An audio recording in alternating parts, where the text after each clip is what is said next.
Board Member Susan Bergen. Here. Board President Thayer Joshua. Here. Board Member Alyssa Malaspina. Here. Board Member Aaron Siders. Here. Board Member Cowie Tellisford. Can you take part? Board Member Arun Vadlamani. Here. Board Member Courtney Wingfield. Here. Board Member Caitlin Whitletter. Board Member Johanna Wright. Thank you.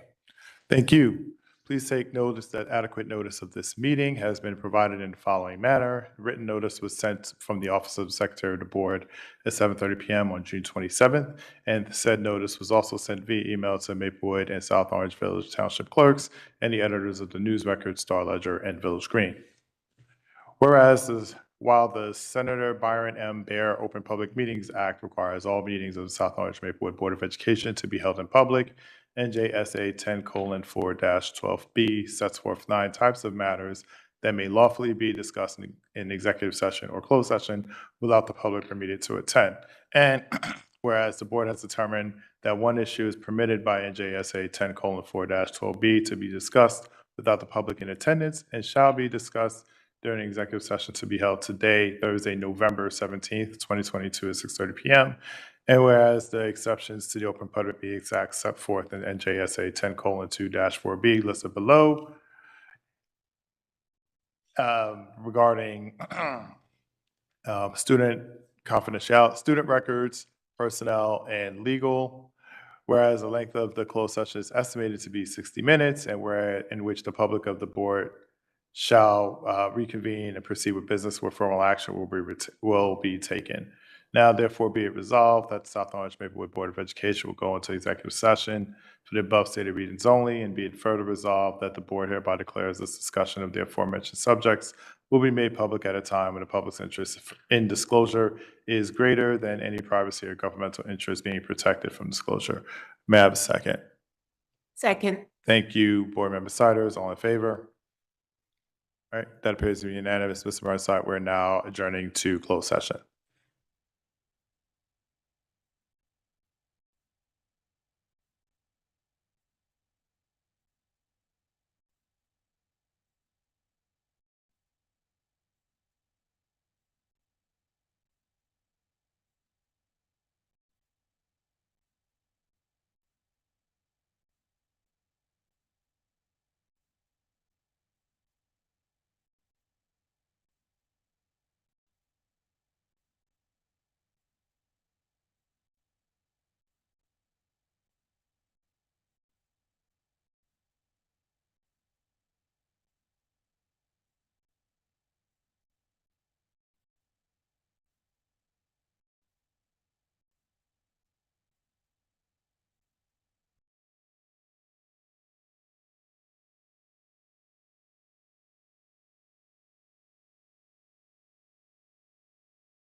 7:37 on Thursday, November 17th.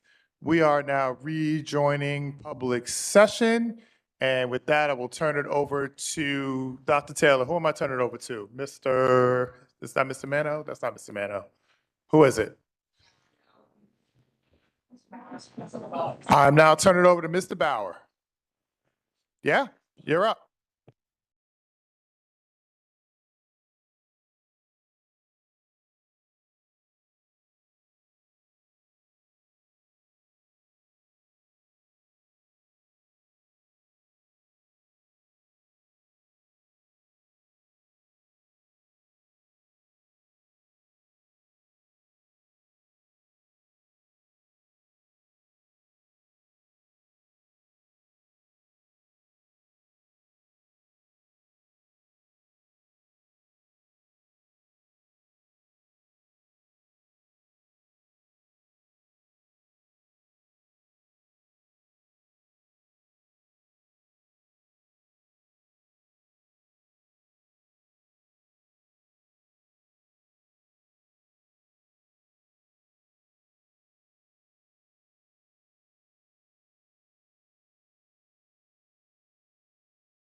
Awesome. You guys ready? Lisbon first? Yep. Okay. Ladies and gentlemen, good evening, welcome, and thank you for having us here. The group before you is the curriculum portion of the Combination Honors Windows Summit. We're very happy and proud to be with you tonight. This is the second long night in a row for some of us. We had our March Monday banquet last night at Essex Lawn and Tennis Club. It was wonderful. So we're a little gassy and a little later at this one. But anyway, we're very happy and honored to perform for you tonight. Section 4 chamber pieces. The first is Lisbon Bay, and this is about an English sailor leaving his loved one to leave for Lisbon Bay. All good, yeah.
Thank you very much. Our second piece is from a piece entitled Renaissance Festival and Dances.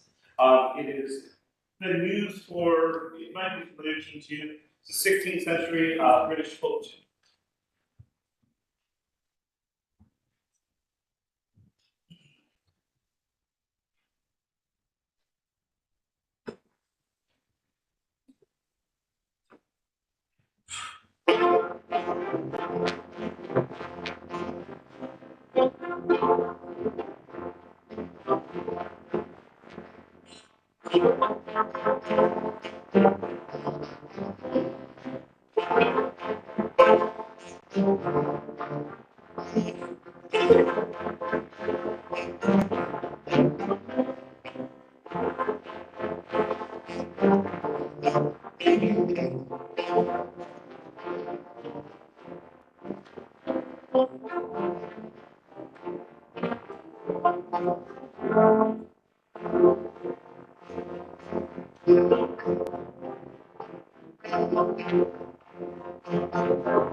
Thank you very much. Our third piece is the 18th century Austrian carol entitled Still, Still, Still.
Thank you. The final piece is another British piece. This is entitled Blow Away the Morning Dew.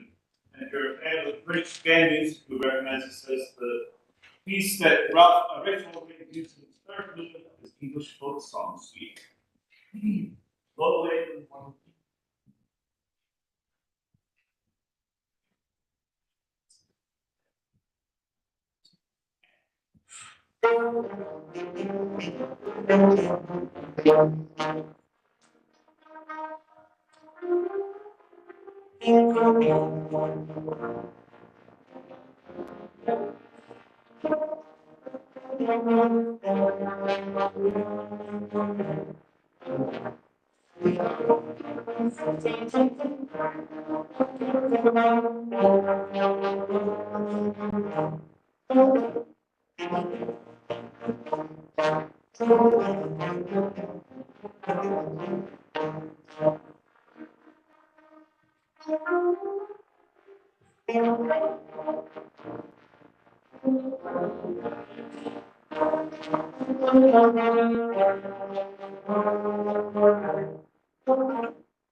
Thank you very much. Appreciate it. Best part of my board.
Thank you. Good evening, everybody.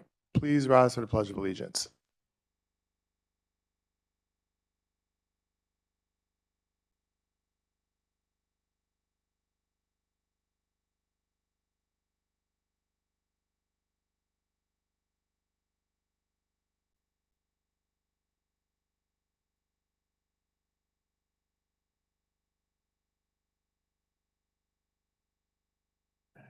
All right, I'd like to make a motion to approve the executive and regular meeting minutes for October 20th, 2022. May I have a second? Second.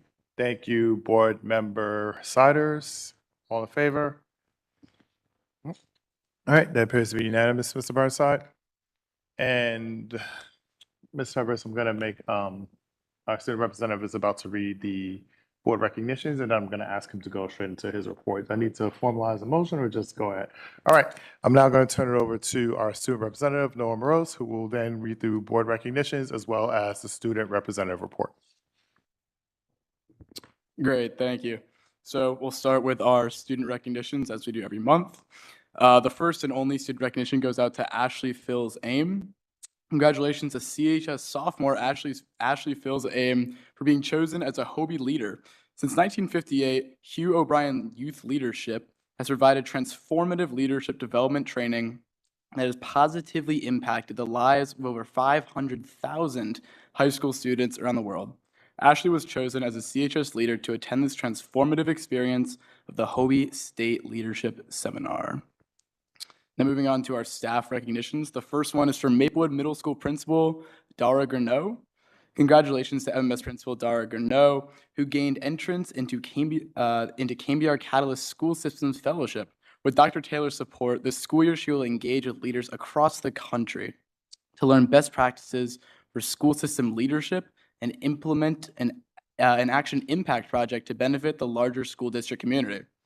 Her learning for the year-long fellowship will focus on the instructional excellence, racial equity, and equity for marginalized groups, and supporting the needs of the whole child. Her action impact project will delve deeper into social emotional learning and climate and culture in schools. The second and last staff recognition goes out to 3 South Orange Middle School 7th grade science teachers, Anthony Cecilia, Nicole Churlo, and my 7th grade science teacher, Frank Guastella.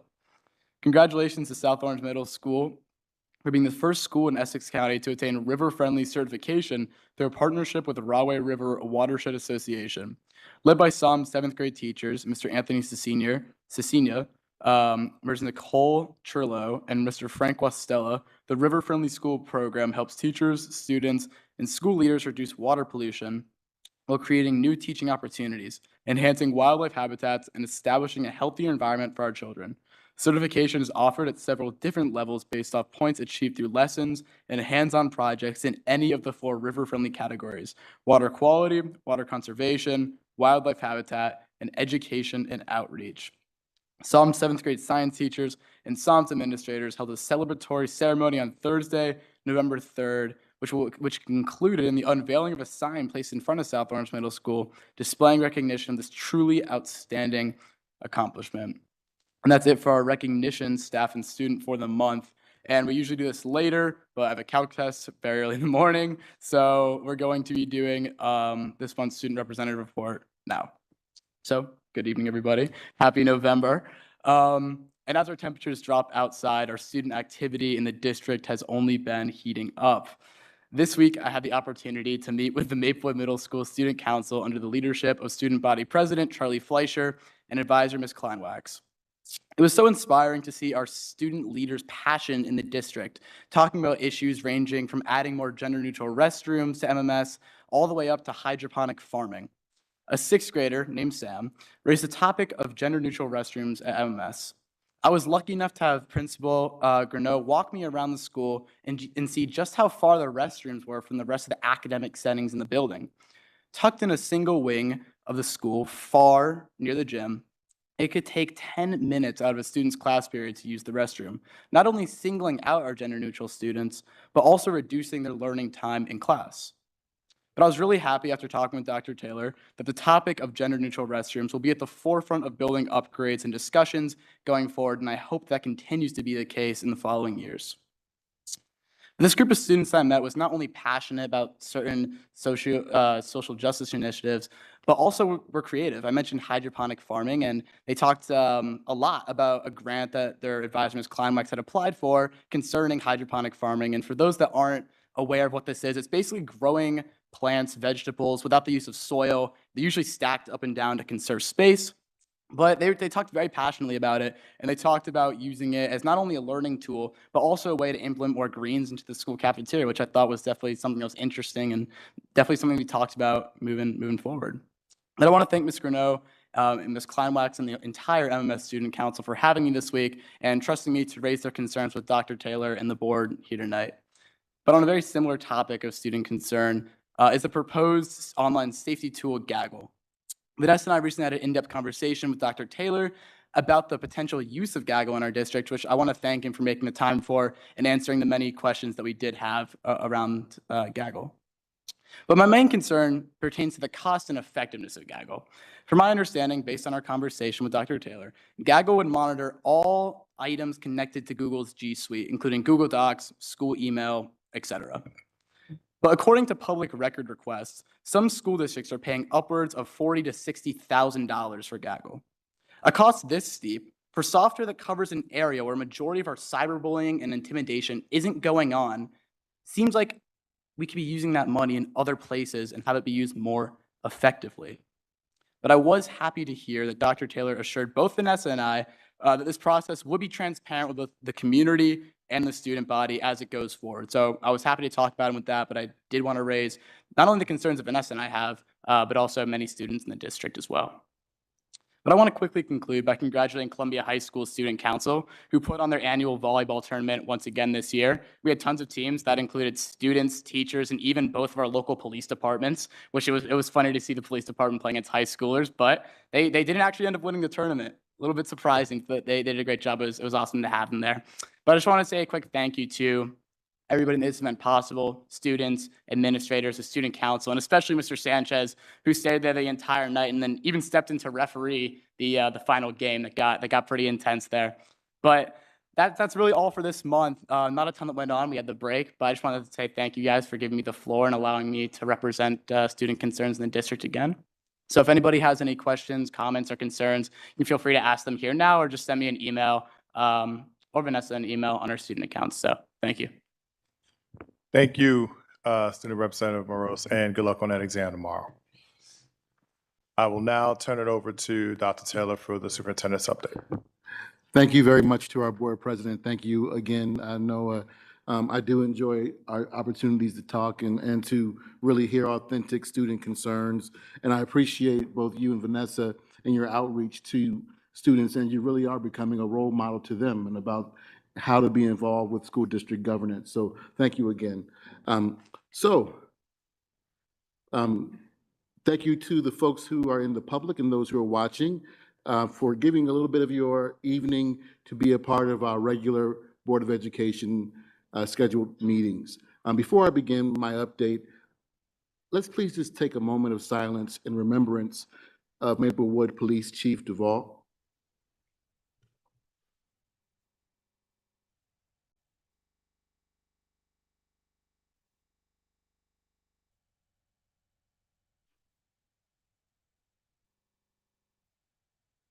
Thank you.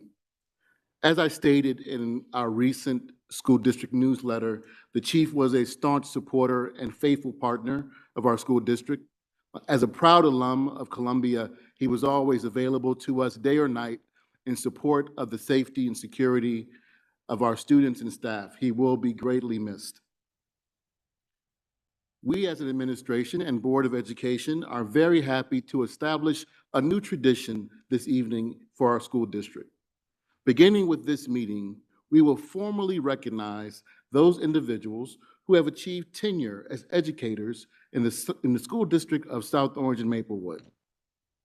We will offer this recognition in the fall and spring of each year, moving forward.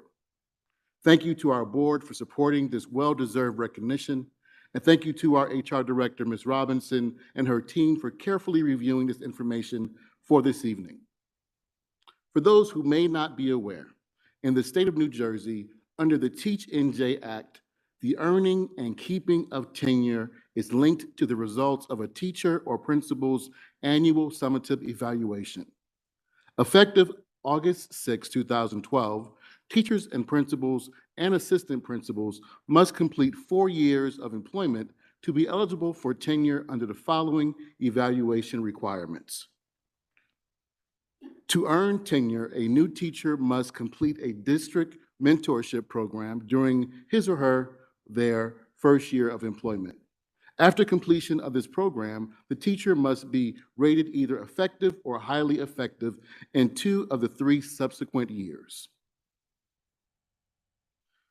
To earn tenure as a new principal or assistant principal or vice principal, they must be rated either effective or highly effective in 2 annual summative evaluations within the first 3 years of employment, with the first effective rating on or after completion of the second year. In total, 35 district educators achieved tenure since the beginning of the 2022-23 school year, meaning July. These honorees were invited to attend tonight to receive this inaugural recognition. 5 of our educators confirmed that they were able to be here this evening. I hope they're out there in the audience here.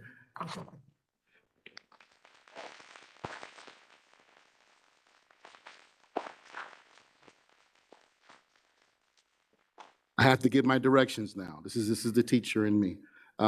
After all 5 in-person honorees are called, we will bring you forward to receive your certificate and a group picture with myself and the board.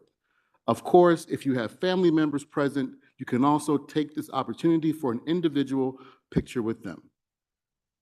Those who achieved this milestone but were not able to attend this evening will receive their certificates at a later date, but their names are listed on the screen behind us, per Mr. Bond's magic. In part, these certificates read, "Congratulations on achieving this anniversary with us. Loyal and dedicated employees like you are the foundation of any successful organization." So when your name is called, please stand and remain standing. First is Avis Gibbons Williams.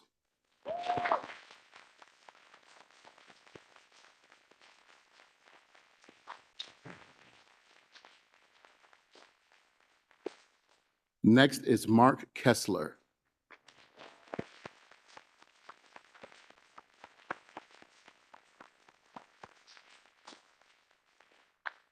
Next is Christine Kleinwachs.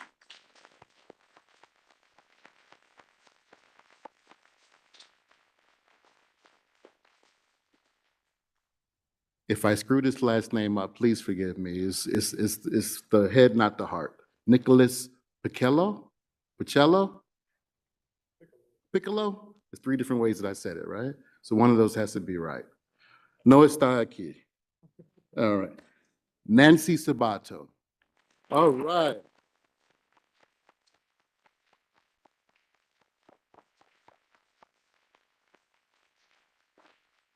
So come on down. We're going to take a picture in our little horseshoe semicircle here, and the board will join us. Come on down.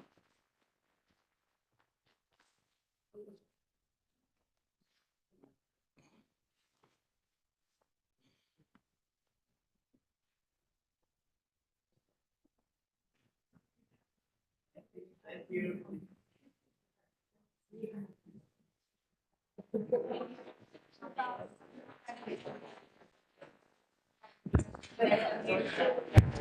Is there anyone who's here who wasn't called? Anyone? No, okay.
Congratulations again. Congratulations.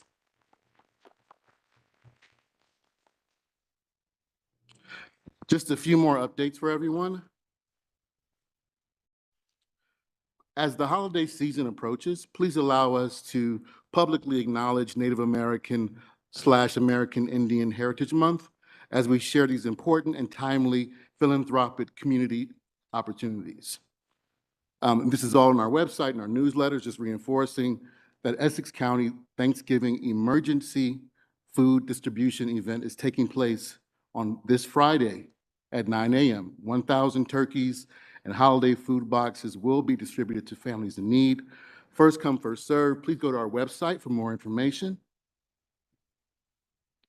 Our wonderful school PTAs and HSAs are partnering with the Achieve Foundation to provide Thanksgiving meals for families in need in our elementary and middle schools. Please consider supporting their efforts to help Soma families, friends, and neighbors this holiday season. And to learn more about this, please go to givebutter.com/Thanksgiving SOMSD. A reminder that probably no one needs, next Thursday and Friday, our district will be closed, and we have an early dismissal on Wednesday.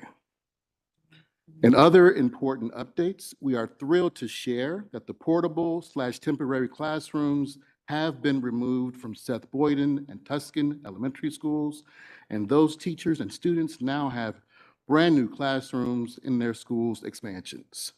This move occurred over fall break, and we thank all who were involved with this tremendous milestone.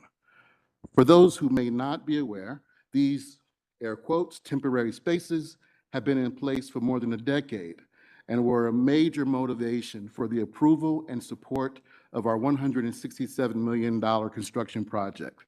We were able to hold our monthly assistant principals meeting this week in Seth Boyden's new expansion, and everyone in attendance shared in the excitement of this generational accomplishment. We're continuing to post updates of the progress of our long-range facilities plan on our website. Please take a moment to visit our webpage to view the pictures and summaries of our journey. Please also be aware that our board has been provided its annual district class size report, where we share the October 15th snapshot of our enrollment across the district. Next month, we will be presenting our access and equity update, detailing the enrollment in our high-level AP honors and STEM courses by demographic. And we have provided an initial analysis to the board that shows the initial impact of our partnership with Equal Opportunity Schools. Lastly, we are having ongoing meetings and discussions regarding our K-5 transition for Marshall and Bolden, and we're confident that we will have a firm plan of action for this important work. This is, of course, part of our district goal work. We'll continue to update the action plans associated with each goal and share with the board accordingly. That concludes my updates. Thank you, Dr. Taylor. We'll now move on to the president's report. Congratulations to Regina Eckert, Bill Gifford, and Nubia Wilson on their election to the Board of Education. They will be sworn in on Thursday, January 5th, 2023, at the board's annual reorganization meeting, which will be held here at 525 Academy Street in Maplewood. The board looks forward to working with you all. Last month, members of the board and district administration attended the NJSBA annual workshop in Atlantic City. Topics included seminars on finance, school finance, governance, student achievement, and of course, boardmanship. A special thank you to Board Member Vadlamani, who collected and shared presentations from seminars that he attended with the board. To add on to what Dr. Taylor mentioned earlier regarding long-range facilities plan updates, the construction bids for the Marshall Elementary School and Montrose Preschool will be awarded next month. They've been, I guess, advertised is the right word, Mr. Burnside, and will be awarded at the December 15th, 2022 board meeting. The construction bids for Maplewood Middle and South Orange Middle will be awarded in January 2023. And following that, the Columbia High School construction project will be awarded in February 23. The recently finished spaces, including those at Clinton, Delia Bolden, and as Dr. Taylor just mentioned, Seth Boyden and Tuscan, Will be, and the board looks forward to touring these spaces in the near future. Superintendent has already reached out to me to begin planning for those tours, and we'll begin that in earnest next week. Lastly, last month, we discussed here the recently released plan from the governor's office, which was set to revamp school-based youth service programs. As of yesterday, the governor announced that any changes made to providing these crucial mental health services will be made in addition to, not instead of, current school-based plans. We're happy to hear about this change in plans, and we look forward to hearing more from the governor and the New Jersey Department of Education on future announcements with these plans. And that concludes the president's report. Since our student rep spoke earlier, we will now move on to, I think it's committee reports. Hearing of individuals. Oh, no, even hearings of individuals and delegates. All right. The school board meeting is a business meeting in public and, let me read this first while we do that. The board president's statement, school board meeting is a business meeting in public, not a meeting with the public, and oftentimes it may appear to members of the audience that the board takes action with very little comment, in many cases, a unanimous vote. Before a matter is placed on the agenda at a public meeting, administration has thoroughly reviewed the matter with the superintendent. If the superintendent is satisfied that the matter is ready to be presented to the board, it's referred to the appropriate board committee. Members of the board committee work with the administration and the superintendent to ensure that members fully understand the matter. After the committee discusses the matter, it is shared with other board members for consideration, and only then is it placed on the agenda for board discussion and action at a public meeting. We are now at the hearing, our first hearing of individuals and delegates this evening. Please note that public speaks is not a time for dialogue with the Board of Education. It is an opportunity for you to share a comment with the Board of Education. In addition, by law, administrators and Board of Education members are not permitted to publicly discuss personnel matters, student discipline, or other issues requiring confidentiality. While we may not respond to comments, all input shared with the Board of Education is taken very seriously and will inform future deliberations of and work by the Board of Education and its respective committees. Also, please note this, that while your speech is protected by First Amendment rights, that the subject of your free speech is not libel, slander charges, and is not insulated from libel or slander charges. And lastly, a reminder to all members of our community to please follow the chain of command. Okay, our first in-person public speaks is from Cameron Park.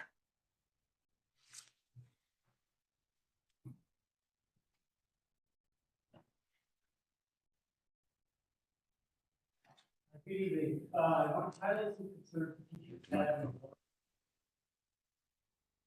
Sorry, And I missed one important thing, that you have 3 minutes, and we must respect that time limit so it doesn't appear as if we're giving any individual an opportunity to share their views over another individual. So you do have 3 minutes. Sure, thank you. You're welcome. Good evening. I want to highlight some concerns teachers have in regards to the retirement 403B and 457B providers and products offered as options throughout the district. Many of these products have incredibly high fees, as one teacher found out recently after looking at how small their investment was after nearly 20 years of putting money from each paycheck into their plan. How much can fees impact return? Consider 3 teachers who invest $250 a month for 35 years and earn a 6% annual return. Despite having the same assumptions, the teachers save very different amounts. Teacher 1 accumulates $185,000. Teacher 2 accumulates $241,000. Teacher 3 accumulates $343,000. The difference in saving amounts are due to fees. Teacher 1, who accumulates $185,000, pays 3% in fees. Teacher 2, who accumulated $241,000, paid 1.74% in fees, and Teacher 3, who accumulates $343,000, pays 0.07% in fees. A 403B plan can be an excellent way to supplement a pension and or save for retirement.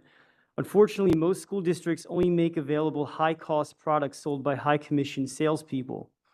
Recently, a third-party organization has looked at providers of retirement plans throughout our district, and on a grading scale of A through F, we have been given an F.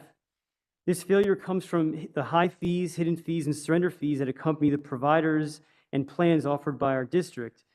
These companies, which are typically insurance companies, are allowed into our schools and prey on new teachers. They're able to walk freely around our schools and trap teachers in their rooms, fostering their fears of not having enough money in retirement, and sign them up for high-fee annuity plans on the spot that they cannot get out of for years, losing tens of thousands of dollars to fees over their time as teachers. The people who come into our classrooms are not fiduciaries. They have no obligation to have the best interests of their client at heart.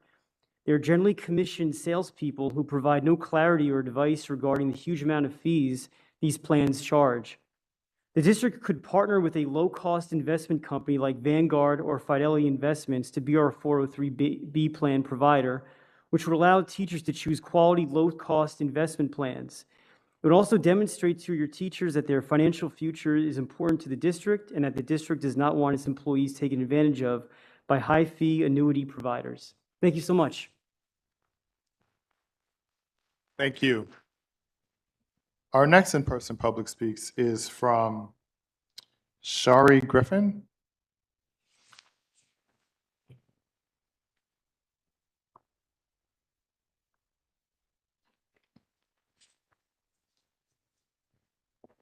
Good evening. I'm Good Shari evening. Griffin. Thank you for having me.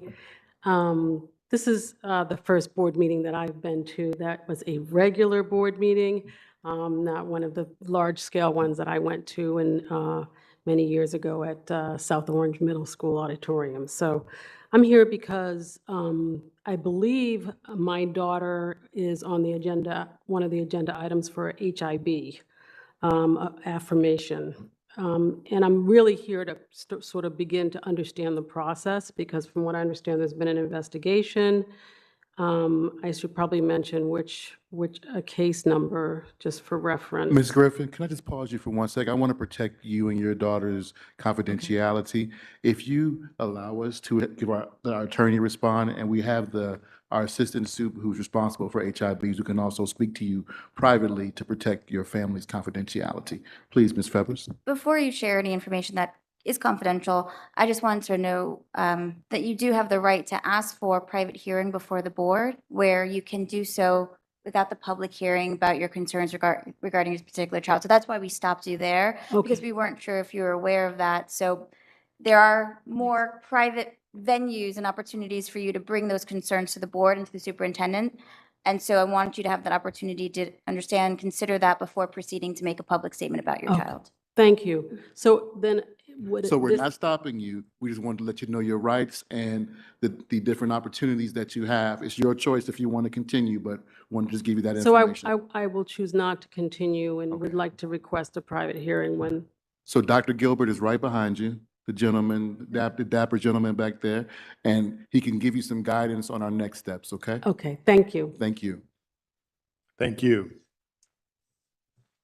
That concludes in-person public speaks. We'll now transition to online.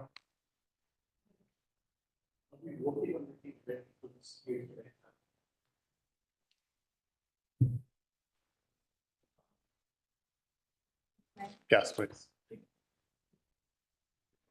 If there were any board action on the agenda, you could always, the board can go back and rescind it and then revote in another time. All right. Thank you. We'll now transition to our online public speaks. And our first online public speaks is from Rajesh Yarasi. Okay. Thank you. Our next online public speaks is from Shannon Cuddle.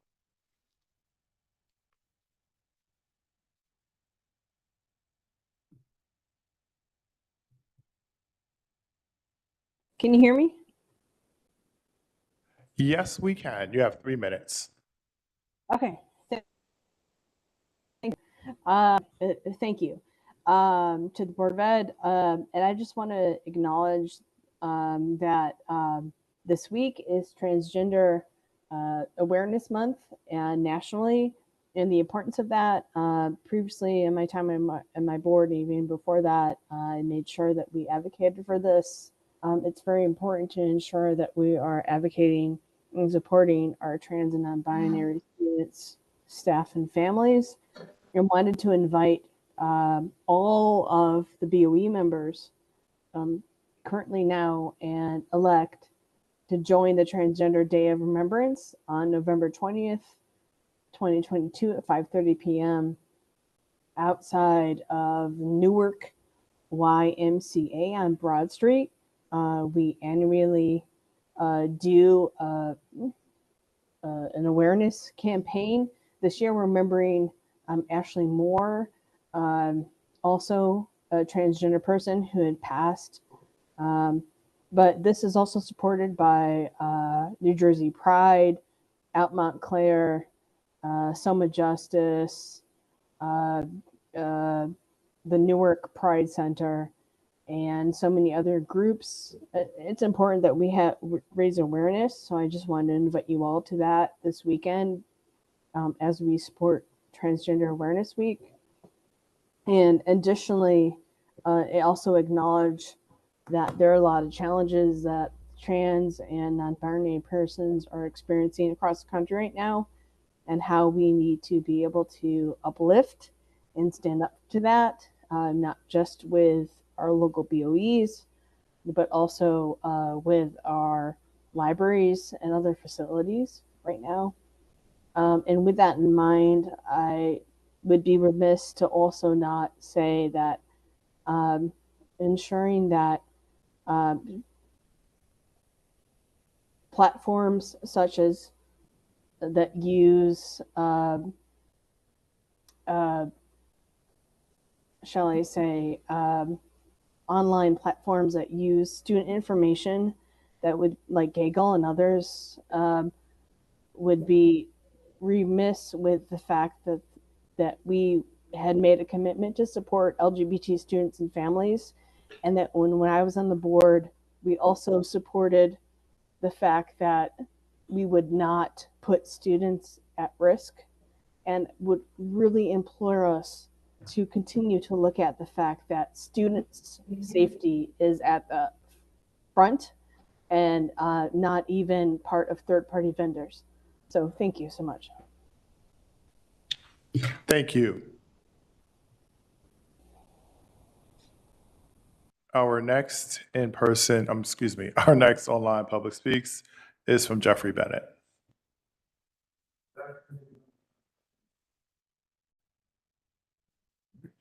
All right, that concludes our first public speaks. We'll now transition to our committee reports. Oh, I sure would. Dr. Taylor, would you care to respond? Thank you. For those who don't normally attend these meetings, we do try and reply on the spot from the administration if we can, so that we can all leave with the same information. Cameron Park, thank you for bringing that information to the board. Please be aware that your SOMEA leadership and our SLT team, we meet every month, and they have been advocating for that opportunity to have additional vendors for teachers' 403B benefits and opportunities. And Mr. Bernstein's been working with our attorneys to vet that process, because it's more than just allowing or not allowing this. There are some IRS implications. So we are working on that. And please know that SOMEA has given us a couple of recommended vendors that we're working towards to offer more opportunities for our teachers as they plan for their retirement. So thank you for your advocacy. Thank you, former board member Cuddle, as always, for the acknowledgement and bringing to us the awareness of Transgender Awareness Week and the campaign. We certainly appreciate your advocacy. And just one point of clarification, I said a lot of things during our previous piece. If I said that Tuscan's temporaries are gone, I didn't mean to say that they are going to be gone. They're next to go, but the classes are inside in the new expansions, and hopefully, very shortly, we'll get rid of those temporary classrooms. So I want to just get that clarification. Seth Warden, we saw the ground underneath them just on Tuesday, so I just wanted to be clear about that. Thank you. Okay, thank you. We'll now move on to committee reports. We'll go alphabetical order. We'll start with Board Member Siders with CNI, and I guess do Special Services since you'll have the mic. We'll then move on to Finance, Personnel and Policy, and then we'll wrap up with, and I don't think the Data Committee met since our last meeting, but if they did, we'll ask Board Member Telswood for an update there. So over to you, Board Member Siders. Hello, everyone. I'm doing something different this time around. I'm not going to go over the minutes that are published on the district website. I'd actually like to focus on two presentations that we had during CNI meeting. So the two presentations we had were around dyslexia screening and gifted and talented. Been doing a lot of reading, so I'll try to do this succinctly as possible. So dyslexia is a specific learning disability that is neurological in origin. It is characterized by difficulties with accurate and/or fluent word recognition and by deficiencies in spelling and decoding abilities. So the district screens students, all K-3 students, in the beginning and middle of this and end of the school year. The screening identifies students at risk for future reading failure and in need of Tier 2 or Tier 3 interventions. And just to explain what those tiers are, Tier 1 is general classroom instruction, Tier 2 is targeted small group instruction, Tier 3 is intensive individual instruction or intervention. So the district is screening for the students that need Tier 2 and Tier 3. And this screening provides information on skill-specific needs relative to the 5 components of reading: phonological awareness, phonics, fluency, vocabulary, and comprehension. And by the way, board members, these presentations are in the CNI folder. The universal screening tool that the district uses is called the Predictive Assessment of Reading, a PAR, and it checks for specific deficiencies in each grade level. For students in 3rd grade and beyond, the district uses a review of district benchmarks and statewide assessment, looking for oral reading fluency, accuracy, and rate, looking for encoding, spelling skills, and looking for the students' listening comprehension skills compared to their reading comprehension skills. In terms of the students' response to these various interventions, the progress is monitored frequently, at least monthly, sometimes weekly or biweekly. If needed, a student can be referred to the child study team. That referral includes a review of all data, including that universal screening tool, the progress monitoring of the interventions, a diagnostic assessment, collection of data, including the general information about the student's birth, family history, medical history, speech and language development, and an assessment in all areas of suspected disability. And some common accommodations for dyslexia would be extra time, copies of notes, outlines for textbook reading, study guides, to-do checklists, and the possibility of assistive technology. All right. All right, next up is the Gifted and Talented program. So as most people are aware, this is a New Jersey state mandate that the Department of Education requires each school district to provide services to meet the needs of students who have been identified as gifted and talented. And it's using multiple measures. And these students require modifications to their educational program if they are to achieve in accordance with their capabilities. So in accordance with that New Jersey state mandate, in our meeting, we talked a lot about how do you define a student who is gifted and talented? And I guess the most, I don't even know what to call it, but we discussed that gifted and talented is generally 2% of the population. We had a pretty robust conversation about being in that 2% versus being smart versus gifted and talented. So there are those exceptionally able pupils who possess or demonstrate high levels of abilities in one or more content areas. When compared to their chronological peers in the district, those students are what we call the gifted and talented students because they are obviously outliers. And those outliers are based on consistently obtaining 95% or higher on tests, consistent reading assessments 5 or more levels above the standard grade range, a standardized IQ assessment of 145 plus, perfect NJSLA scores. So those are some of the categories used to identify a student as gifted and talented. In terms of what the district uses, there are various methodologies used, looking at kindergarten standardization of early inventory of early development, first and second grade district end of year testing, grades based on NJSLA, which is the New Jersey Standards Learning Assessment. District developed math and language arts assessment for high school students, student work samples, progress reports. It is a very long list. So if a student or a family decides that they want to pursue gifted and talented program for their student, the option given is a gifted action plan. Teachers may identify the obvious outliers in their class and recommend a gap. Parents may consider their child to be an outlier and request a gap. I should say families may consider that. For students eligible for a gap, there is a meeting. The meeting consists of families, classroom teachers, principal or designee, or any other support person.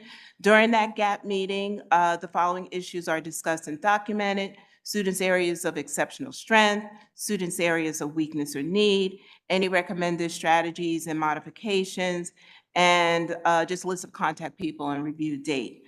And I believe, according to our conversation, there were roughly 17 to 18 students on a gap across our elementary, middle, and high schools. And if a family would like to pursue a gap for their student, they would need to contact the assistant principal at the elementary and middle schools and the grade level assistant principal at CHS. It's a lot.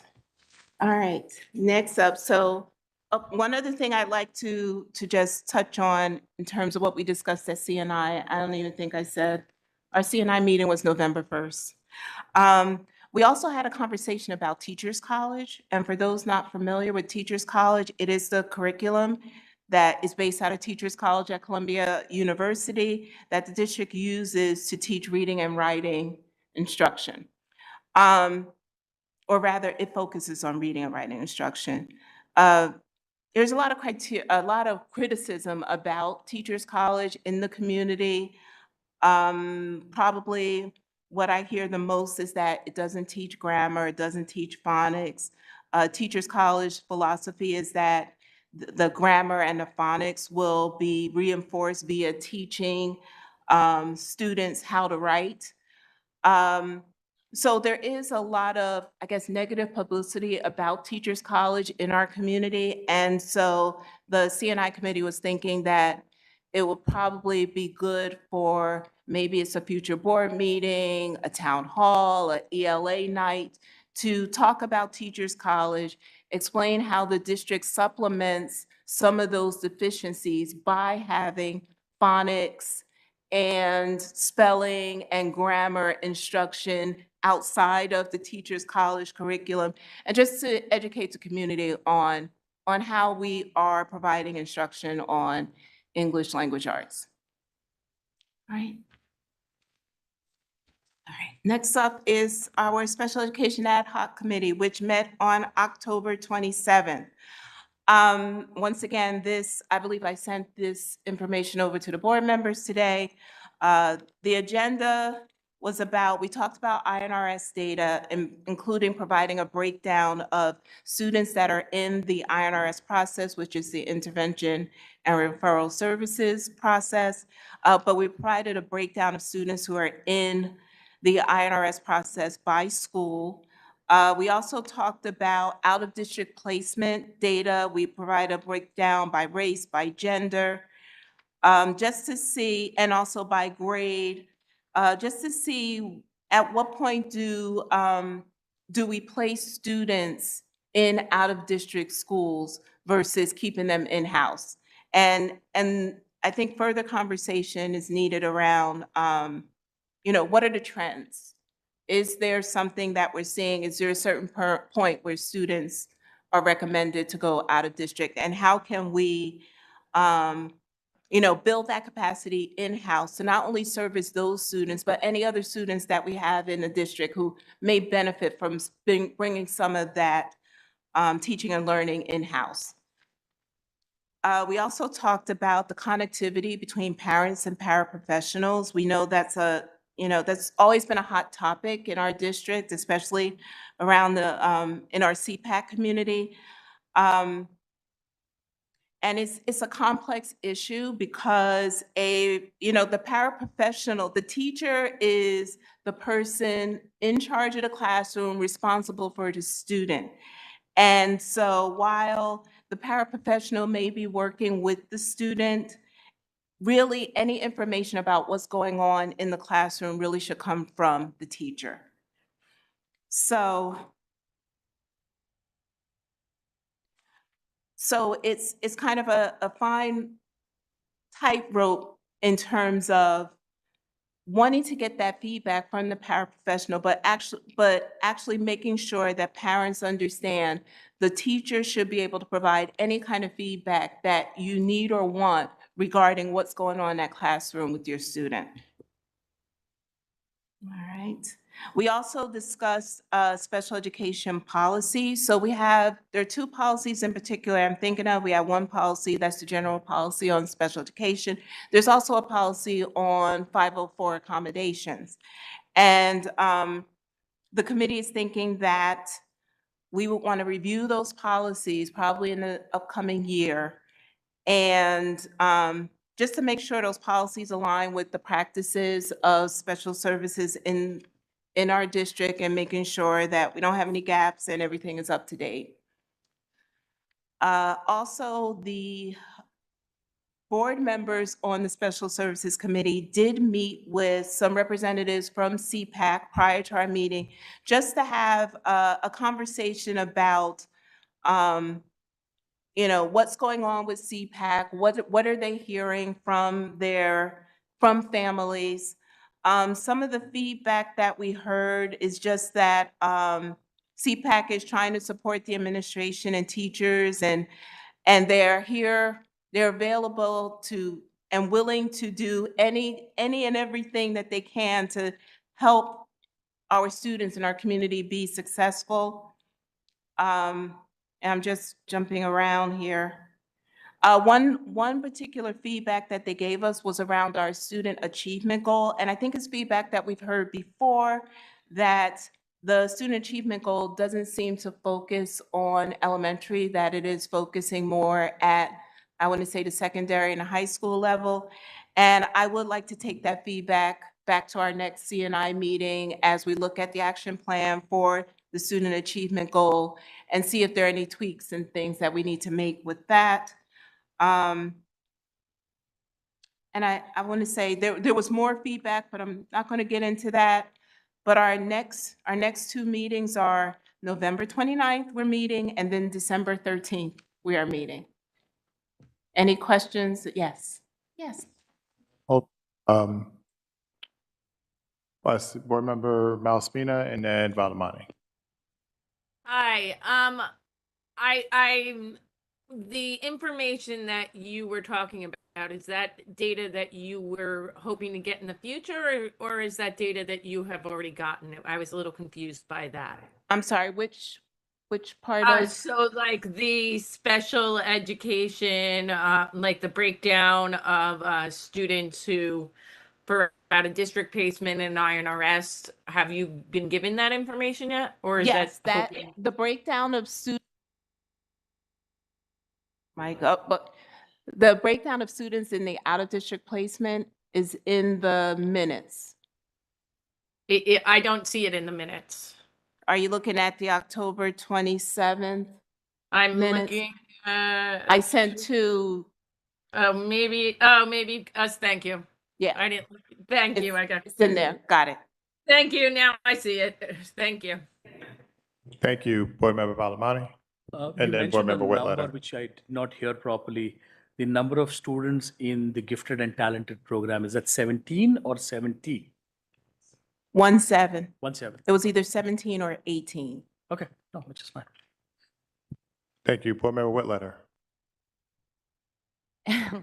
Thank you for the presentations. I guess regarding, well, two things, and they're related. So with the dyslexia screening process and then the process for identifying or evaluating gifted and talented students, just feedback, could we have those processes available on the website? Because I'm looking at our gifted and talented policy, and it doesn't include, for example, that parents can ask for an evaluation. I think it would just be helpful, like in the special services section of the website, to have the screening process for parents to reference, and then also for gifted and talented, to have what you laid out, which is really helpful and far more robust than what the policy reads. So I don't know if that should be in the policy or just on the website somewhere. One thing I forgot to mention is that the policy, the gifted and talented policy, is going to be reviewed in either January or February of 2023, because it does need to be revised. Yeah, and I'll Dr. Taylor, piggyback on- thank you. 1 second, Board Member Mousemaker. Dr. Taylor, do you want to add on anything to what we've heard so far? Sure. So thank you for that. And just to share, if you go into our website and go on the homepage in the easy search tool and you type in gifted and talented, it's all laid out there for anybody who's seeking that information. And we do hear from parents who review this information who are seeking that type of evaluation. Thank you. Board Member Mousemaker. Sorry, that was hard for me to figure out. I will say that we did have a very robust conversation about gifted and talented, and we are looking at making some change. You know, like it was nice to hear the administration talk about them realizing that we need to make some changes and look at how this whole process works, and to be a little more transparent with the public about it. So I think we will be seeing more things coming based on sort of the conversation, my takeaways from the conversation that occurred. So Board Member Whitletter, I think there is more to come in the next few months related to this. Thank you. Board Member Telesford, I apologize. I did see your hand, but so go ahead, Board Member I was Telesford. just going to say that the number is 18 students in the Gifted and Talented program. Thank you for that. Any other questions for either of those two committees before we move on? All right, before we go, I do see that one of the members that we called from the first public speaks is with us. So can I go back, or do I have to wait? You tell me. I would wait till the second. Okay, no problem. Thank you. All right, we'll now move on to second to FFT with Board Member Balamani. Thank you. We had our meeting. Let me do the formal stuff first. Sorry. We had our meeting on 2nd of November. It was attended by all the 4 board members who are on the committee. The very first thing, and obviously the hottest topic, was transportation, and coming up with a consensus, at least in the committee, on what the transportation policy should be. So we still have 2 options available, where the elementary it's 1 mile or above for elementary school and 1.5 mile and above for middle school. That's one option. Or the other option is 1.5 miles and above for elementary school, and middle school remains at 2 miles and above. So we still haven't kind of converged on that. And since we are not going to make any decision till the new board comes, so there really is no reason to go about getting a consensus. We'll do the same thing all over again in January. So based on a preliminary analysis done on the enrollment data, again, preliminary analysis, this is not final, we may have approximately 20 more students than what was budgeted for in the Board of School Estimates analysis. And also looking at a preliminary look at the 2023-2024 budget, there is no way to pay for courtesy busing from the budget, because the teacher's pay is increasing by 3.35%.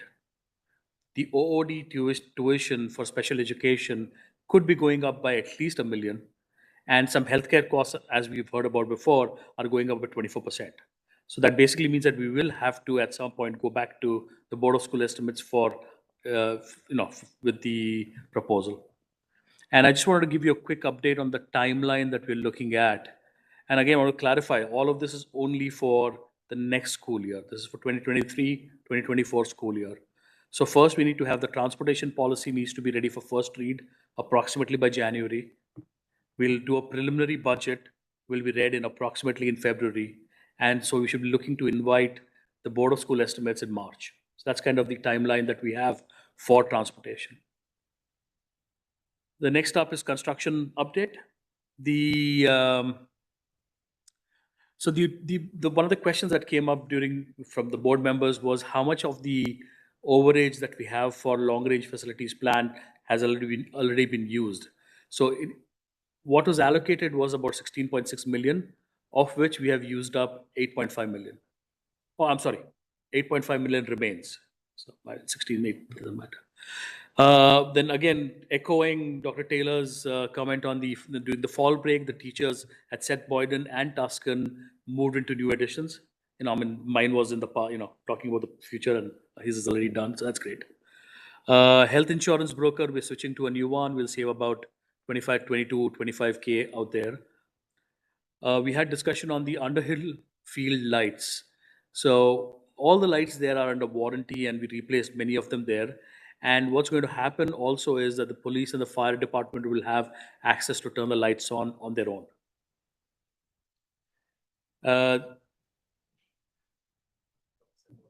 I know, I'm reading from the minutes. Then there's nothing more in the minutes. That's why I'm very clear about what's in the minutes and not. No, I don't want to read anymore. Resolutions, the board has approved the baseball signage request. I don't know if it's a resolution or we've just agreed to it. It's a resolution. Okay, sorry, yeah. And I don't even know what I wrote here. M1 and CMP will be on the agenda. I don't know what that is. MMS ceiling issues, the plaster collapse has been fixed, air quality tested fine. And in another case, the ceiling fell down, and since the whole area needs to be abated, it makes sense to do it while the construction happens in summertime. So that part of I think that a couple of classrooms have been locked up for safety and not being used right now. And that's pretty much for the FFT. Any questions? Board Member Malaspina. Hi, yes. I have concerns about the MMS room.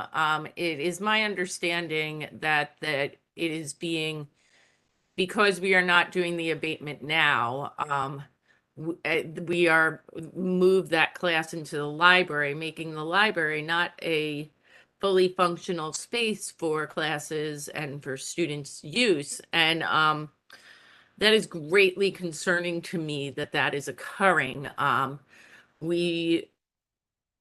don't know if there are other places that they can look for that class to be moved to, or I don't understand why we are relocating a class instead of just doing the abatement during maybe, Christmas break or another time.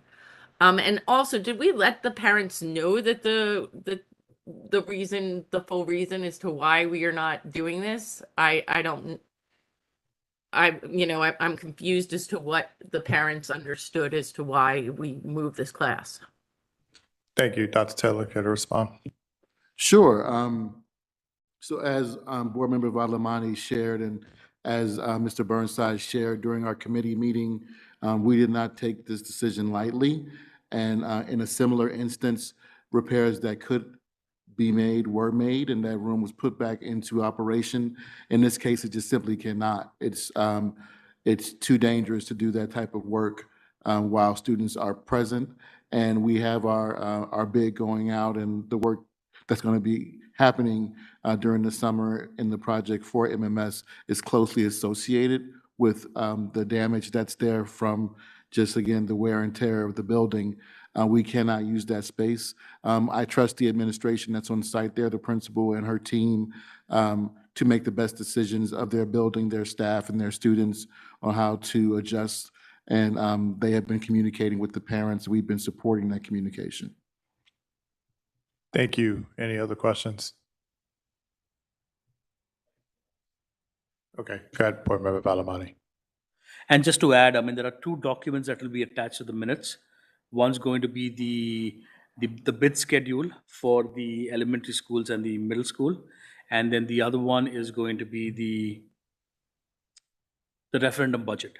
Both these documents are part of the 50 minutes, so you should look at that, whoever's interested. Thanks. All right, thank you. We'll now move on to Board Member Wingfield and Personnel. The Personnel Committee met on November 1st. We reviewed our monthly personnel agenda items on tonight's agenda, item 4368A through K. We reviewed appointments, separations, salary adjustments, transfers, reassignments, stipends, and grant appointments. Ms. Robinson shared a status report on the current state of our district vacancies, which has been the priority topic of conversation at each of our meetings this school year so far. She shared current actions that the district is taking to fill these assignments.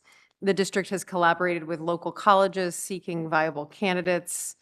The district also posts vacancies on Handshake, a college recruitment database that's connected to over 1,400 higher education institutions. The district's working to recruit and hire potential candidates who will become newly certified as a result of completing coursework in December and January. The district has affirmed that every administrator is working diligently to examine the problem and are seeking all viable solutions while also working simultaneously to support student needs as they seek to fill these vacancies with viable and suitable candidates. We must also recognize that salaries, bonus incentives, cost of advertising, marketing, and procurement requirements all are put up against SOMSD's budgetary constraints, and also understand that we're in a highly competitive market as other neighboring districts are also working to fill vacancies. We discussed some possible remedies to the staffing shortage, such as encouraging supportive relationships with candidates on the verge of meeting certification requirements in hope of securing them as future full-time employees. There was a suggestion from a committee member of broadening our partnerships and also engaging with other institutions formerly viewed as teacher colleges, such as Rutgers Newark and TCNJ, creating perhaps some advertising billboards and public advertisements. As a committee, we're going to continue our focus on this discussion, specifically around the need for the immediate recruitment of staff for vacancies, and also around ways to support increased staff retention. The committee wishes to echo the congratulations shared earlier from Dr. Taylor to our newly tenured teachers on this important and well-earned milestone, and we look forward to continuing the celebration as a twice-a-year event. We reviewed policy 3321, which is the acceptable use of computer networks and computers and resources by teaching staff members. The committee approved the policy and sent the policy to the policy committee next month for further consideration. Go ahead, Dr. Taylor. To our personnel chair, I have a great addition to your update that was just received late this afternoon. Speaking of us being creative and innovative and trying to fill our last few vacancies, we had an approval from the county superintendent to hire a retired person who wants to come back and continue their career as a special education expert. And so we're super excited about that. Just got that approval. Thank you to our HR team for that. It's wonderful. Thank you. Any other questions any questions for Chair Wingfield? Board Member Malaspina, is that an old or new hand? That's a new hand. I'd like to understand when we were talking about recruitment suggestions and trying to find staff, has a job fair been mentioned? I know that other districts are doing job fairs and having them for staff members where they can come, people can come in and interview right there, right away for that. I've seen it done virtually and in person. And I'm wondering if that is something that we are looking into and has been discussed. I know I had brought it up at one other point. Thank you. We have held job fairs both in person and virtually in past years. It's normally a spring journey for us, and we spend the fall and winter recruiting heavily, going to all available spaces. But thank you for that recommendation. Ms. Robinson's in the back of the room there, and I'm sure that she notes it, and we'll make it part of our discussion in our next SLT meeting. Thank you. Yeah, because, thank you for that, just because I know that districts are doing it right now. All right, we'll move over to Board Member Bergen for policy. Thank you. The policy committee met on November 3rd, and we have a pretty light policy agenda. We are voting on two policies tonight: 5460 high school graduation, which addresses the state high school graduation requirements, and 7432 eye protection, which addresses when eye protection must be worn by students, staff, and visitors. We are holding policy 5514 student use of vehicles on school property, which had a first read last month, to give an opportunity for principals to provide more feedback to tweak that policy. We have four policies for first read. The first is 2260.1 cultural competency. This is a district policy that was first adopted in 2015, and it is not a Strauss-Esme policy. It is being updated by the C&I committee and then reviewed by the policy committee to address more specifically cultural competency in the learning environment and to include restorative practices. 5450 athletic awards. This policy addresses recognizing athletic achievement and has not been readopted since it was enacted over 20 years ago. So we're just updating and readopting it. 5530 substance abuse. We've been considering the substance abuse policy for some time between C&I and the policy committee for the last year, and have struggled with how to make it more supportive and less severe given the legal requirements in the New Jersey statute. So we have added language to guide the district in implementing the policy in a manner that prioritizes student support and does not create barriers to attendance beyond the legal requirements, but does satisfy the legal requirements. We also added language from the statute about notifying parents as soon as possible if a student appears to be under the influence. The final first read policy is 6470.01 electronic funds transfer and claimant certification. This is a mandatory policy addressing the procedures for and oversight of electronic fund transfers. Finally, we discussed some policies that are not up for first read this month, including 5440 honoring student achievement. We are holding that one to add recognition of student achievement outside of academics, such as the arts. We also discussed 5519 dating violence, which we hope to bring for first read in December, and policy 5111 regarding tuition.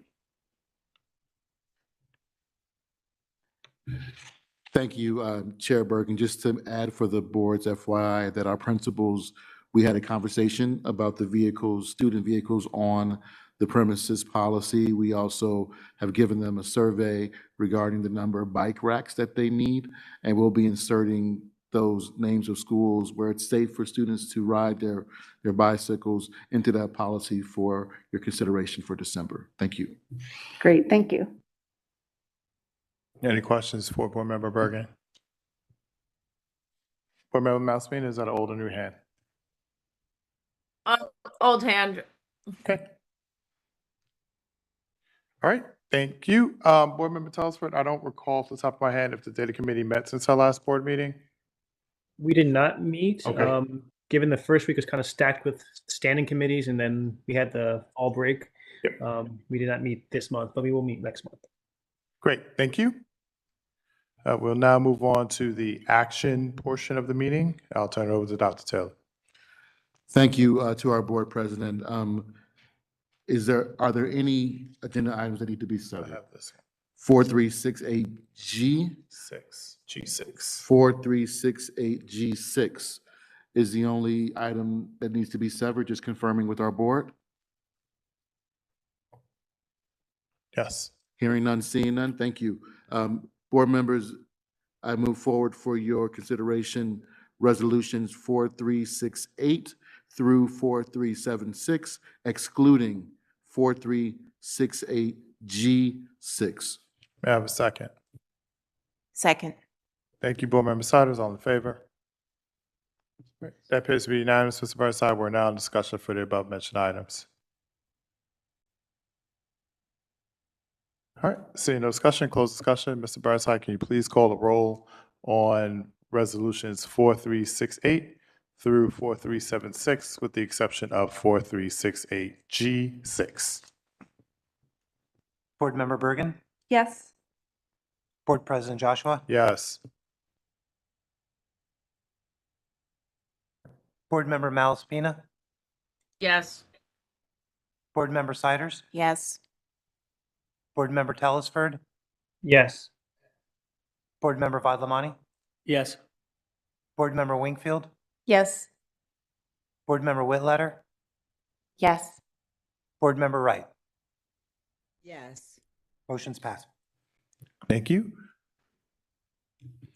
Now presenting 4368G6. May I have a second? Second. Thank you, Board Member Siders. All in favor? It appears to be unanimous, Mr. Burnside. We're now in discussion for the above mentioned item. Board Member Bergen. Thank you. I know we don't talk about personal things, but I just want to point out that 4368G, I don't think it's numbered. So I don't know if that, you just counted? Okay, okay. Just for the record, 6 from the top of the list. Board Member Malaspina. I just want to say that I think I made my points clear previously and stick by them. Thank you. Any other discussion? All right, close discussion. Mr. Burnside, can you please call the roll on resolution 4368G, 6 from the top? Board Member Wright, No. Board Member Whitletter, No. Board Member Wingfield, Yes. Board Member Vadlamani, Yes. Board Member Telesford, Yes. Board Member Siders, Yes. Board Member Malaspina, No. Board President Joshua, Yes. Board Member Bergen. Yes. Motion passes. Thank you. That concludes our action portion of the meeting. We'll now move on to the second public speaks. Let's go to the top.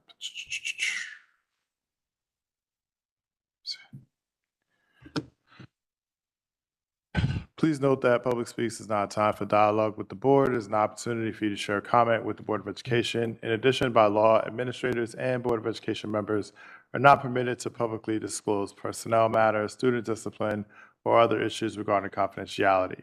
While we may not respond to comments, all input shared with the Board of Education is taken very seriously and will inform future deliberations and work by the Board of Education and its committees. The board requests that you state your name and town of residence for the record. We will set the time limits of 3 minutes for each speaker, and we ask that you respect that time limit. We must cut you off so it does not appear as if we're giving anyone an advantage to share their views over another individual. Speakers have the full protection of free speech during public speaks. However, this forum does not protect you from the subject of your free speech pursuing libel or slander charges. And finally, the board recommends that all members of our community pursue the chain of command. Mr. Burnside, there are no additional in-person public speaks? That is correct. Thank you. We'll now move on to online public speaks. And our first public speaks is from Rajesh Shirasi.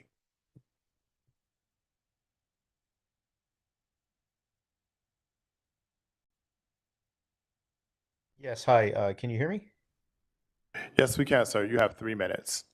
Okay, great. Oh gosh, sorry. I'm gonna stop the video. It's somehow reversed. That's not a pretty sight. Apologies. Yeah, so I'm dialing. I wanted to talk about the G&T program, and when I signed on at 8:30, I overheard some of the data. That's data I've been trying to get for the better part of the last year. So it's helpful to hear the actual number of 17 students across the district. You would know the numbers better than I, but I believe there are 7,000 students in the South Orange Maplewood School District. So that's a 0.25% ratio. And I'd like to point out that nationally, 6% of students are enrolled in G&T programs. And that is with not all schools offering it. So in schools that do offer it, it's commonly available that they often have 10% of their students identified and enrolled in G&T. In Maryland, it's 16%. This is all data that, is a couple Google searches away.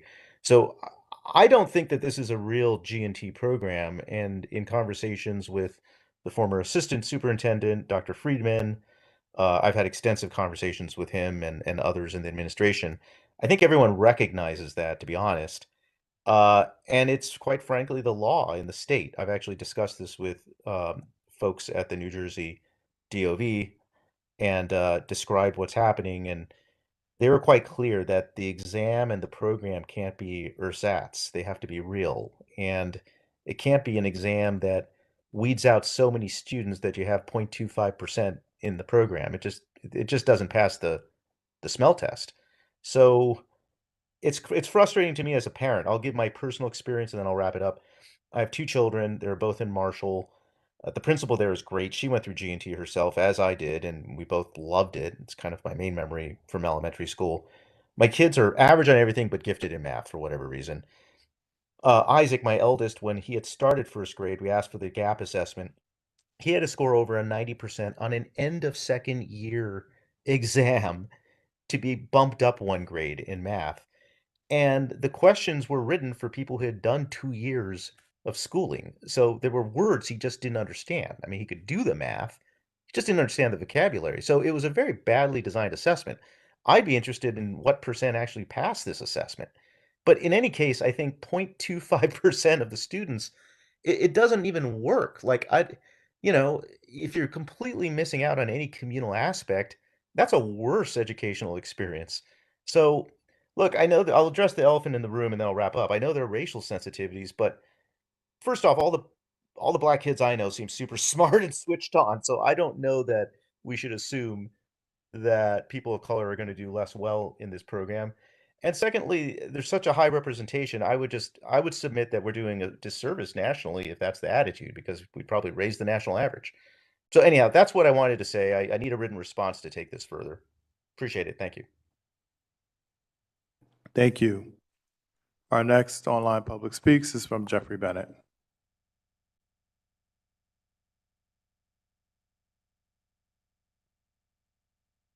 Hello?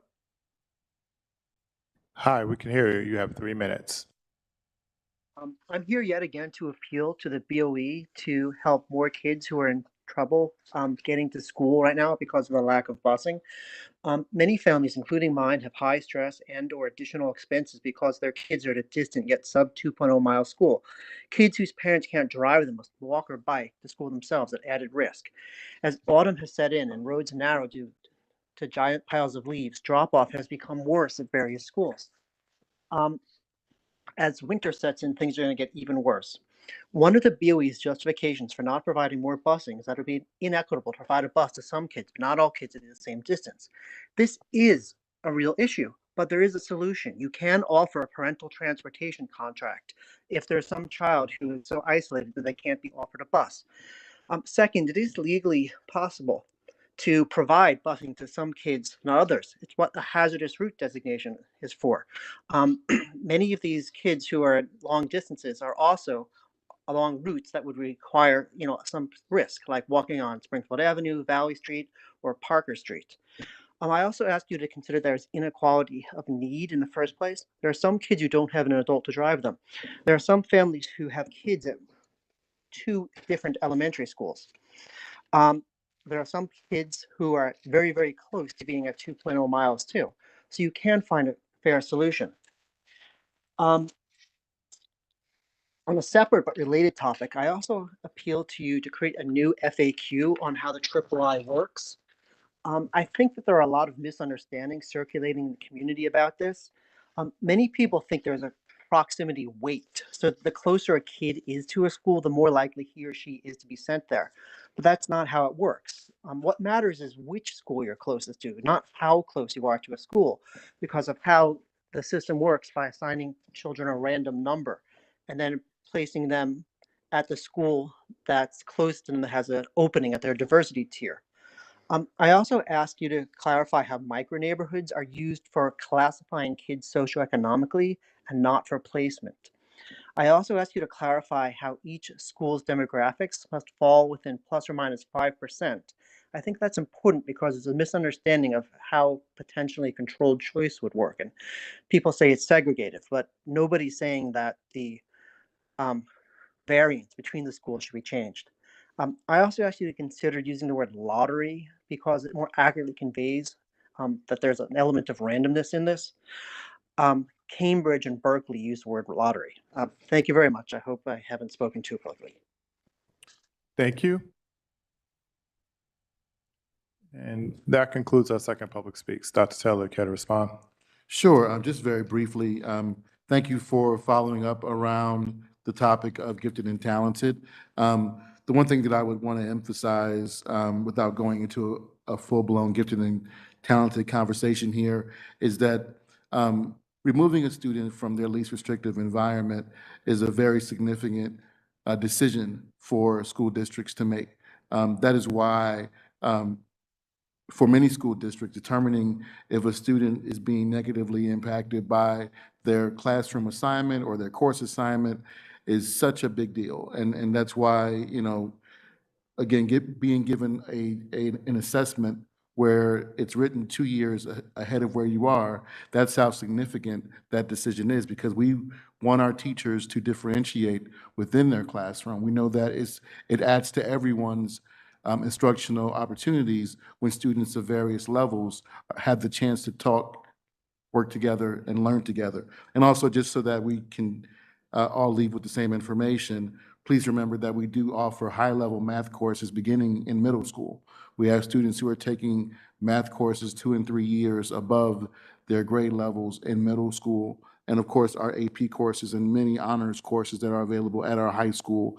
And those levels, the number of students who are enrolled, and you'll see that next month with Dr. Gilbert's presentation, is very significant. And so we don't believe that the process that we have for our G&T program is depressing students' opportunities, but there's always room for review and improvement, and that's what I stated about this topic, and that's what our Assistant Superintendent, Ms. Bodner, stated about this topic during our C&I meeting. We're going to review and we're going to continue to improve, but we know that we meet the state standard, but we want to exceed it. Thank you, Mr. Bennett, as always, for your advocacy. I can't really talk about transportation. You know, that's an ongoing litigious topic, and so I'm probably not at liberty, but I think we've shared our information pretty wide publicly, and thank you for following up on your emails regarding your recommendations for explaining our intentional integration further. We're reviewing that as well. Those are all of my follow-ups.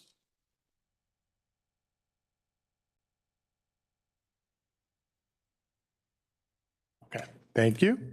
That concludes our second public speaks. We'll now move on to new business. Is there any new business this evening? All right, seeing none, I'm now going to make a motion to adjourn to closed session. I already got one. Okay, Sorry. it's okay. Go ahead. No, I just wanted to know if in the policy committee, because I didn't see it in the meeting minutes, if, I have to look up the policy number, if we talked about defining hardships and having that conversation. Let me find what policy it is, sorry, because I know we brought It's it up. the student assignment policy is 5111, I believe it is. Or is it 51, which is 8600? And then there's also student assignment. That's the definition of hardship, which is 5124. 5124 is internal student transfers, which is probably where it is. Or 5111, one of those three. The policy committee talked about that in October, so that's why it wasn't in my report out tonight. I think it was in last month's, and then we sent it to, maybe we talked about it in September. We sent it to CNI after that. Okay. So I don't know if it was discussed this month in CNI. Yeah, what, Yeah. we talked about the internal student transfer policy? Well, it was more, I think it was last board meeting I had brought up in new business. I'd have to go back and watch the video, but it was one of either October or September, but just talking about defining what hardship means. Like, we know what it isn't, but it says that we recognize what hardships are, but we don't explain what they are. So that was the Yes. definition of it and having a conversation about that, and I don't know if Yeah, it went we- anywhere after that. Yeah, we did talk about that in CNI, and it was decided that we didn't want to make an update at this time, and that we wanted to take a look at any revisions being made to the transportation policy and to align them together, to make those changes at the same time. Okay. I forgot about that. Board Member Bergen. When we did talk about it in policy, and it was a little while ago, so I don't remember all the details, but I know that we talked about a concern about putting a very specific definition of what hardship was into a policy, and that could lead to the requests being tailored to fit the definition of whatever was in the policy. So that was something we were concerned about and wanted to consider in how we might look at that definition. Ms. Febres, is that something we should be thinking about? I think you have to be careful and be very specific in the definition of hardship. Maybe provide some examples so that it's very clear. I would recommend you send over any proposed wording and definition to our office, because if you make it too broad, it's not going to be sustainable. And you want to make sure that it can be something that's easily applied and that doesn't leave room for interpretation. So that would be my recommendation, that you should consider it. If it's definitely something important, you can be very careful with the wording and specific. Thank you. Board Member Malaspina, I know you can't participate in this conversation, but I just want to make sure if that hand raised is to indicate that, or is it something else? My hand was raised to indicate that I was not participating in I did not participate in the discussion during the CNI meeting or policy, just so it was clear to the community. Understood. Thank you. Okay. That was it. So I'm going to close new business and make this motion to go back to closed session. Whereas the Senator Byron M. Bear Open Public Meetings Act requires all meetings of the South Orange Maplewood Board of Education to be held in public. NJSA 10:4-12B sets forth 9 types of matters that may be lawfully discussed in executive session without the public being permitted to attend. And whereas the board has determined that one issue is permitted by NJSA 10:4-12B to be discussed without the public in attendance and shall be discussed during this closed session. And whereas the matter to be discussed involves student confidentiality, personnel, and legal matters. And whereas the length of the executive session is estimated to be 30 minutes, after which we will reconvene and proceed with adjourning the meeting. Now therefore being it resolved that the South Orange Maplewood Board of Education will go into closed session for the above stated reasons only, and be it further resolved that the board hereby declares that its discussion of the aforementioned subjects will be made public at a time when the public's interest in disclosure is greater than any privacy or governmental interests being protected from disclosure. May I have a second? Second. Thank you, Board Member Siders. All in favor? All right, that appears to be unanimous, Mr. Burnside. We're now adjourning to closed session. When we come back, just for anyone who's watching, all we're going to do is adjourn. So you have a great night. Thank you. And happy Thanksgiving. And Black Friday. And Small Business Saturday.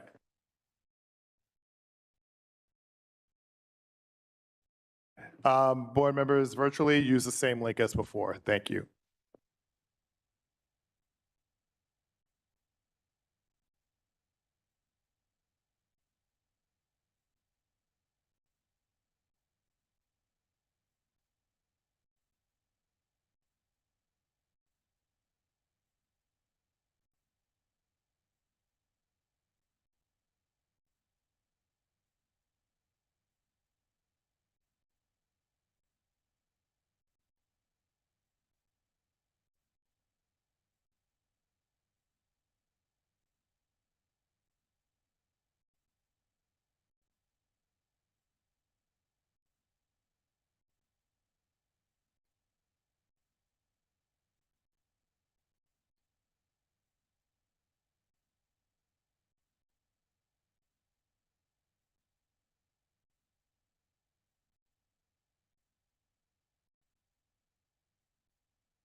All right, good evening. It is 10:12. We are now back in public session. And with that, I'd like to make the following motion. The Board of Education will meet in public session Thursday, December 15th at 6:30 in the district meeting room, 525 Academy Street in Maplewood, as well as using online video conference platform. Immediately following the opening of public session, the board will move to go into closed session in the superintendent's office, 525 Academy Street in Maplewood, as well as using the online video conference platform to discuss personnel matters within the attorney-client privilege, legal negotiations, and other matters that may arise that may require discussion, which will be announced at a later date. Immediately following the closed session, the Board of Education will meet in public session, estimated to be 7:30 p.m. in the district meeting room, 525 Academy Street, Maplewood, as well as using an online video conference platform, which will include hearings of individuals. Community can view the meeting by taking the following steps, which will be listed on the agenda. Action will be taken. May I have a second? Second. Thank you, Board Member Siders. All in favor? All right. That appears to be unanimous, Mr. Burnside. Now I'd like to make a motion to adjourn this meeting on Thursday, November 17th at 10:13 p.m. May I have a second? Second. Thank you, Board Member Siders. All in favor? Thank you, everyone. Have a wonderful evening. Happy Thanksgiving.